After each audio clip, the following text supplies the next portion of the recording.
بسم اللہ الرحمن الرحیم۔ السلام علیکم ناظرین کرام، جب سے عمران خان کی حکومت ختم ہوئی ہے، عمران خان کا تعاقب کیا جا رہا ہے۔ کمال ہے اس ملک کی عدالتوں کا، انہوں نے عمران خان کو 16 مہینے میں گرفتار نہیں ہونے دیا۔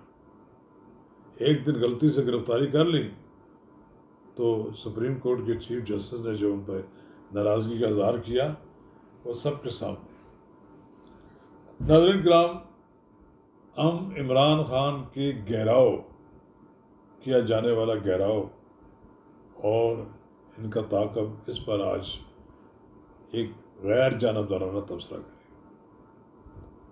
ناظرین کرام، قبل اس کے ہم آگے بڑھیں، اگر آپ نے میرا یوٹیوب چینل نواز رضا کے ساتھ اب تک سبسکرائب نہیں کیا تو برائے کرم فوری طور پر سبسکرائب کریں، لائک کریں اور احباب کے ساتھ شیئر کریں، اور آئیکن کا وہ بٹن دبانا نہ بھولیے کہ جب ہم ویڈیو لوڈ کریں تو سب سے پہلے آپ کو اطلاع ملے۔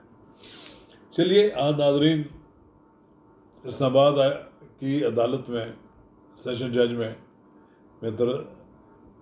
یہ جو کیس ہے توشہ خانہ کا، وہ چل رہا ہے۔ عمران خان کی کوشش ہے کہ کسی نہ کسی طرح اعلیٰ عدالتیں اس کیس کی سماعت کو روک دیں۔ کبھی ان کے حق میں یہ فیصلہ آ جاتا ہے کہ دوبارہ ان کی جو سماعت کا معاملہ ہے دوبارہ کیا جائے، ان کو حق بذات دیا جائے اور پوری طرح بات کرنے دی جائے۔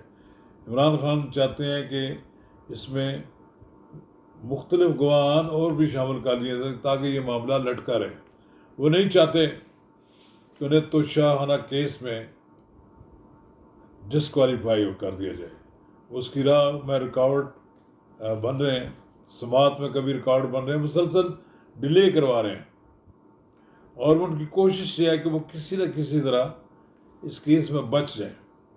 اور دوسری طرف حکومت کی پوری کوشش ہے کہ وہ اپنے ٹرنور میں ان کو سزا دلوا جائے، لیکن مجھے لگتا ہے کہ وہ کسی صورت میں عمران خان کو بچنے نہیں دیں گے، خواہ اس کے لیے الیکشن ہی کیوں نہ لیٹ ہو جائیں، اور اگر الیکشن لیٹ ہوئے تو پھر تو یہ ہوگا کہ آپ سمجھتے ہیں کہ جب تک عمران خان کے بارے میں کوئی فیصلہ نہیں آ جاتا تو پھر الیکشن کے ڈیلے کا باعث بن جائے گا۔ اگر اب تک الیکشن کے معاملے میں ڈیلے کے بارے میں کوئی قیاس رائے تو نہیں کی جا سکتی تھی، لیکن اب یہ بات کہی جا رہی ہے کہ عمران خان کا جب تک گھونٹ نہیں پی لیا جاتا اس وقت تک عمران خان بے شک چاہیں بھی کچھ بھی کریں الیکشن نہیں ہوں گے۔ اور یہ بات اب ڈھکی چھپی نہیں رہی کہ الیکشن 3-4 ماہ آگے جا سکتے ہیں۔ اور عمران خان کی بھی پوری کوشش یہ ہے، وہ ان کا صبح شام آج کل وہ اسی چکر میں رہتے ہیں، ایک عدالت سے نکلتے ہیں تو دوسری عدالت میں چلے جاتے ہیں، پھر کبھی FIA والے بلا لیتے ہیں، کبھی نیب والے بلا لیتے ہیں۔ ان کی زندگی میں کبھی ان کو اس طرح کے تجربات کا سامنا نہیں کرنا پڑا، جبکہ اپنے مخالفین کے لیے وہ اسی طرح کا ماحول بناتے رہے۔ ان کو بھی انہوں نے تگنی کا ناچ نچایا ہے۔ وہ صبح ایک عدالت پیش ہوتے، اگلے دن دوسری عدالت پیش ہوتے، بلکہ ایک دن ان کے لیے کئی عدالتوں میں چکر لگانا بھی ضروری سمجھتے تھے، چکر لگوانا ضروری سمجھتے تھے۔ لیکن اب عمران خان کے لیے بھی وہی صورتحال پیدا کر دی ہے، انتہائی ٹینس میں انہیں پریشانی ہے، کیونکہ سیاست میں بعض اوقات کھیلے جانے والے کچھ کھیل ان سے آدمی کو شکست بھی ہو جاتی ہے۔ اب شکست ہوئی ہے، یہ پہاڑ کی بلندی سے لوگوں کو للکار رہے تھے کہ مخالفین کو کہہ رہے تھے خبردار میں ایک سے نبڑ لوں گا، لیکن پھر مخالفین نے ان کی ٹانگیں ایسے کھینچی کہ پاتال میں آ گرے۔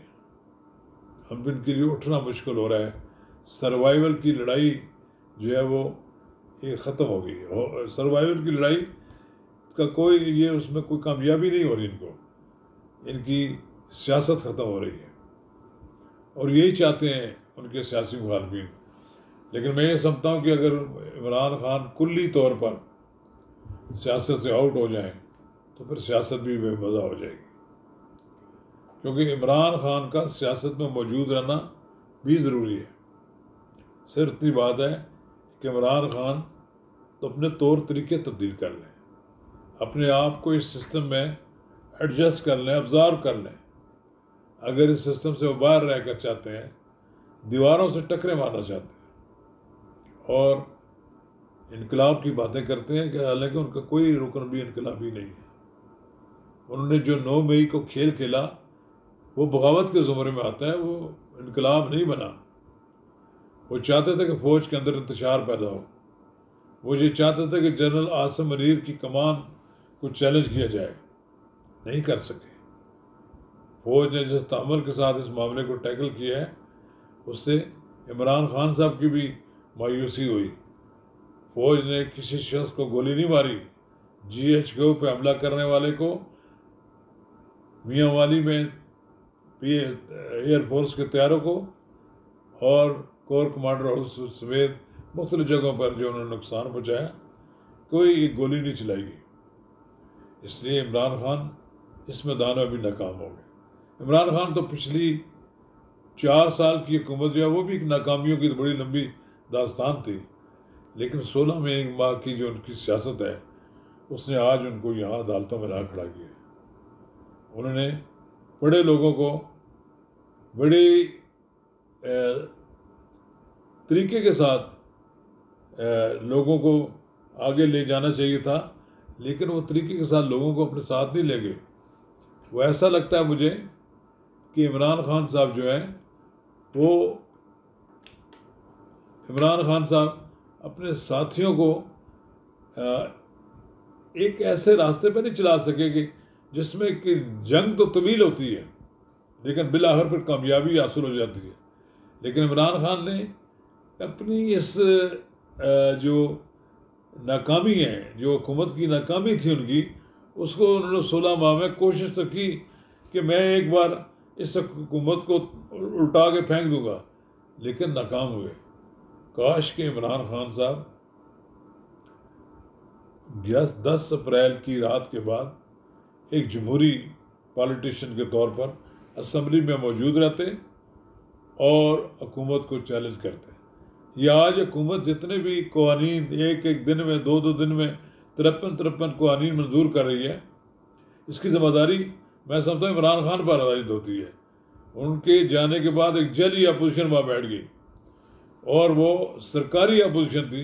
اس نے کیا اپوزیشن کرنی تھی؟ ملک راجہ ریاض صاحب نے، راجہ ریاض صاحب کی موجودگی میں حکومت دھڑا دھڑ اپنے بل پاس کراتی رہی، اور بالآخر ریکارڈ قائم کر دیا کہ 2 دن میں 53 بل منظور کر لیے۔ پھر وہ جا کر سینٹ میں ان کو رکاوٹ بنی، اور اس کے بعد وہ کیسز بڑھے رکے۔ اب دیکھتے ہیں کہ سینٹ کتنا اس میں رکاوٹ بنتی ہے، لیکن بہرحال آپ یہ سمجھ لیں گے کہ یہ جو اتنا کچھ ہوا ہے یہ سب کچھ عمران خان صاحب کی نالائکی کی وجہ سے ہے۔ کاش عمران خان دونوں صوبائی اسمبلیاں نہ توڑواتے، کاش عمران خان 25 تاریخ کو الیکشن ایجیٹیشن کرنے کے بجائے اس وقت نئے الیکشن کرانے کی تاریخ کے لیے تیار ہو جاتے، اور کاش عمران خان یہ جو 9 مئی کا واقعہ ہوتا نہ کرتے۔ لیکن عمران خان کی سیاست ناکامیوں کی ایک طویل داستان ہے۔ ہماری دعا ہے کہ اللہ تعالیٰ ان کو سیاسی شعور دے، اتنا سیاسی شعور دے کہ وہ کم از کم ملک و قوم کے مفاد میں فیصلہ کریں، اور سیاسی میدان میں ایسے فیصلے کریں جو ان کے لیے پسپائی کا باعث نہ بنے۔ شکریہ۔